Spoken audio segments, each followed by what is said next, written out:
Hey everybody, you're on the GeekBox YouTube channel. Today I will tell you how to clean a Samsung TV screen. Let's go. Step 1. Turn off your Samsung TV.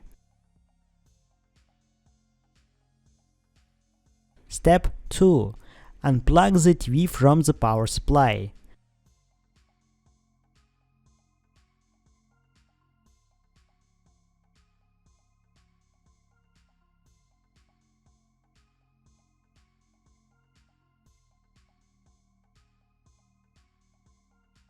Be sure to use a microfiber cloth.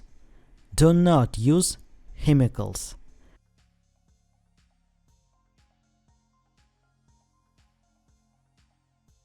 Wipe off the dust with a microfiber cloth.